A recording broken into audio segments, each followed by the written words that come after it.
Сәлем достар, бүгін сіздермен бірге осындай әдемі болып шығатын бауырдан котлет дайындайтын боламыз. Менімен бірге соңына дейін қарап жасап көріңіз. Ең алдымен бізге бауыр, қойдың бауыры, картошка, пияз, сәбіз және чеснок керек. Ең алдымен бізге бауырымызды өткізіп аламыз. Менде бауыр, қойдың бауыры жарты келідей болады. Ет тартқыштан осылай өткізіп аламыз.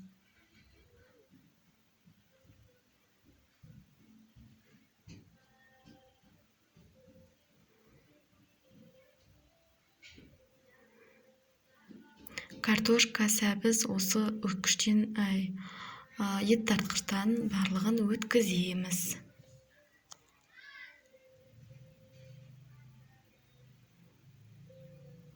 Достар, егер менің каналым сіздерге пайдалы болып жатса, менің каналыма тіркеліп, қолдау білдіре кетіңіздер.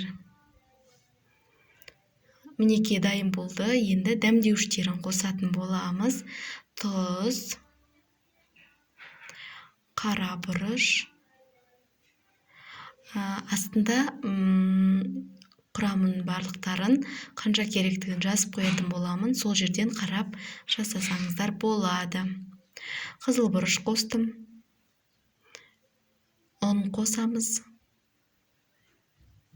Көріп тұрғандарыңыздай мен 4 қасық қостым. Кейіннен тағы да 2 қасық қостым. Сүт қостым, сосын 1 кесе.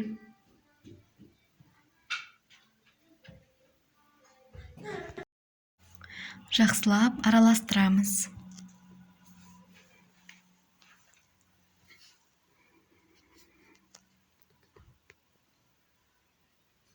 Және 1 жұмыртқа қосатын боламыз.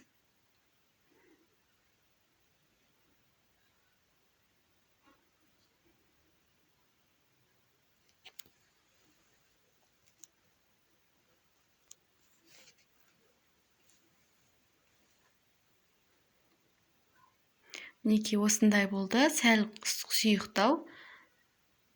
Тағы да ұн қосып жібереміз.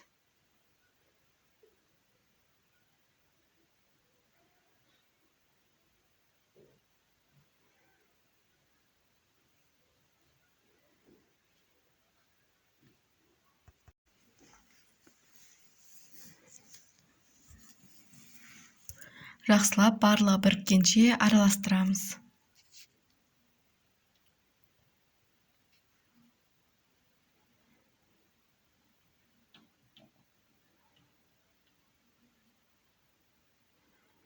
Мінекей осындай болып шықты. Қою, сіздерде де осындай болу керек. Майымызды қыздырып, орташа отта пісіреміз. Майымызды котлетіміз батпайтындай етіп құямыз.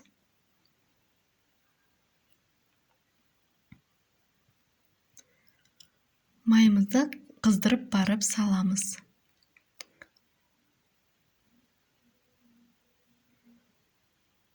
Міне.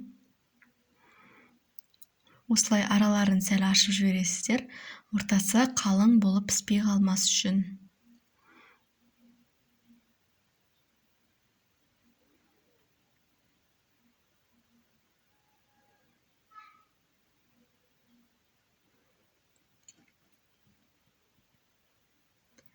Мінекей бір жағы пісті, екінші жағын аударып, тағы пісіріп аламыз.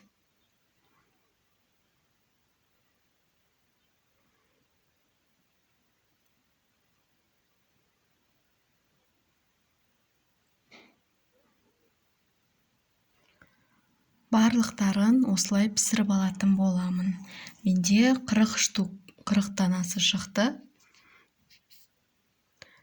Осылай жасап, отбасыларыңызды қуантсаңыздар болады. Әркім әрқалай рецептпен жасайды, сол үшін менің рецептіммен жасап көріңіздер. Осылай барлықтарын жалғастырып пісіре беремін.